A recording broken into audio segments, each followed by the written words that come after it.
And tonight we're honored to welcome a powerful poet whose words speak truth, vulnerability, and strength. A spoken word artist uses poetry to tell stories about identity, healing, and what it means to exist boldly in the world. However, not just a poet, but designer who brought in these lovely fabrics and unique and bold design clothing. Please show love for Roni Girl.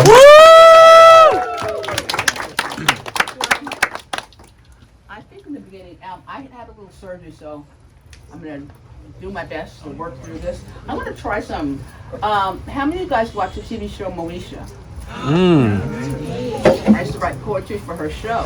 Oh. So this is one of the, you guys familiar with Lamert Park? Yeah. Okay, so Lamert Park is actually, the Vision Theater is getting ready to relaunch in the summer, but that actually, in the 90s, was a coffee house, Fifth Street Dick's Cafe, and Richard, who owned it, basically Moesha was based out of there.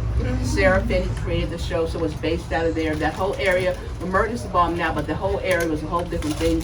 Marla Gibbs had the Vision Quest, everyone took acting classes, it was a whole hub. So that actual, when you see, I'm watching Moesha, it is based on the coffee house. Richard, who was a homeless man who dreamt of having a coffee house, he got the coffee house. So you guys should look up, Google Fifth Street Dick's Cafe. Can I see your mic? I want to see if we can, I'm going to see if it'll play the poem. Okay. Can you hold it and then see if we can, so this is the very first poem that Moesha read, or Brandy. And the thing about it is they came to me, they were like, well, Brandy's really nervous, she's not a poet. She wants you to kind of coach her through it. I'm like, hello, you're Brandy. I'm going to coach you through something. So this is a poem that I actually wrote.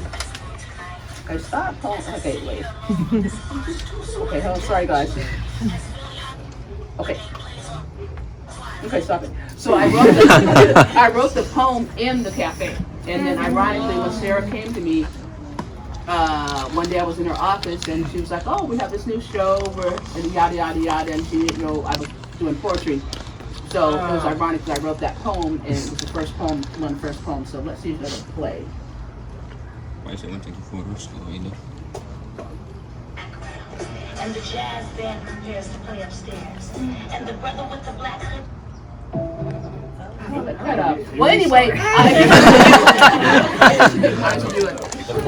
so, and also, you guys, did you know that a poet named Matt Stills just won a spoken word Grammy for Grammy this year? Are you guys familiar with him? Yeah. Okay. So look him up, Matt Stills. So hopefully one day we're going to say that one of you guys are going to win one of those poems, the Grammy. So I'm going to work through this with the team. Say a prayer for me. Can you hear me? Yes. Okay, so like she said, I'm a poet, I'm a designer. In the 90s, I hosted 1 million poetry venues. I was blessed by the grace of God to do my very first big show at the House of Blues. I don't know if you guys know who Foxy Brown, the original Pam Grier. So I had a show in 95 at the House of Blues, and she was my co-host along with, I don't know if you know who Marvin Gaye is.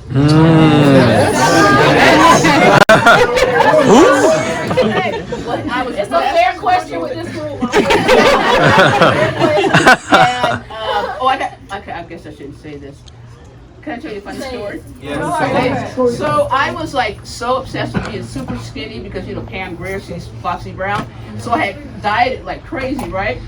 And so I had a really bad cold that night, and I was on cold medication. And Nona, I didn't know her, my friend manager, so she was kind of the second co-host. And she had this big yellow dress on, looking like Big Bird. I mean, she's beautiful. I remember the craziest thing.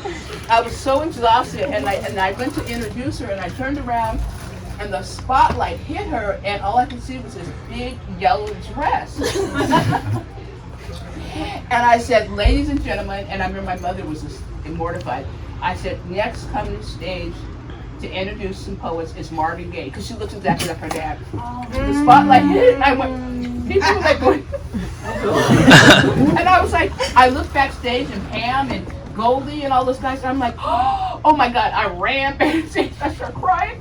I'm like Marvin Gaye, and people were like, so she came out. So anyway, that was crazy. And I got stories for days. So let's get into it because I want to hear some of the open micers.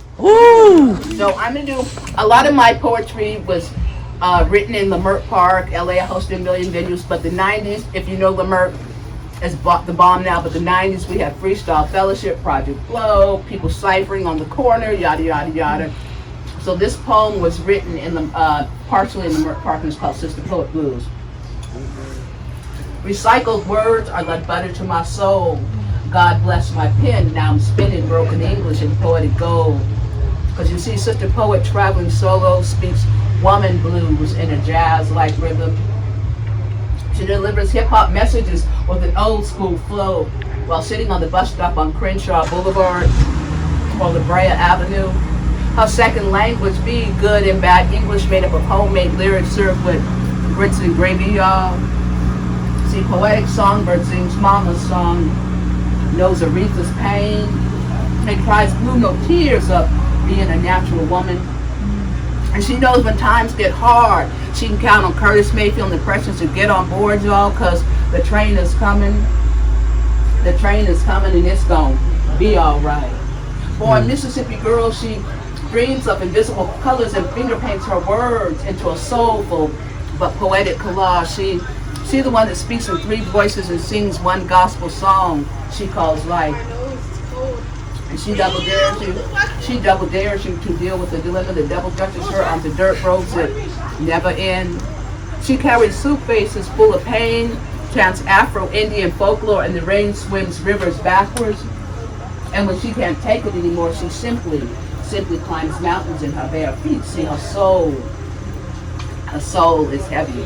And sometimes she dances childlike and she cries ancient tears into oceans filled with spirits who know her struggle. I mean, yes, she moves through life mostly off key, and when no one is home, she sees God in the shadows of hope.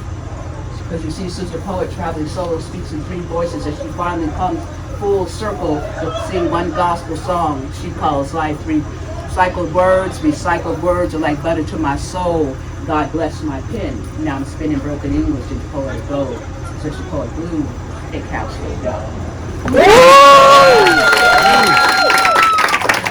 I made it through. And my dentist was like, are you sure you're going to be able to perform? I'm like, yeah.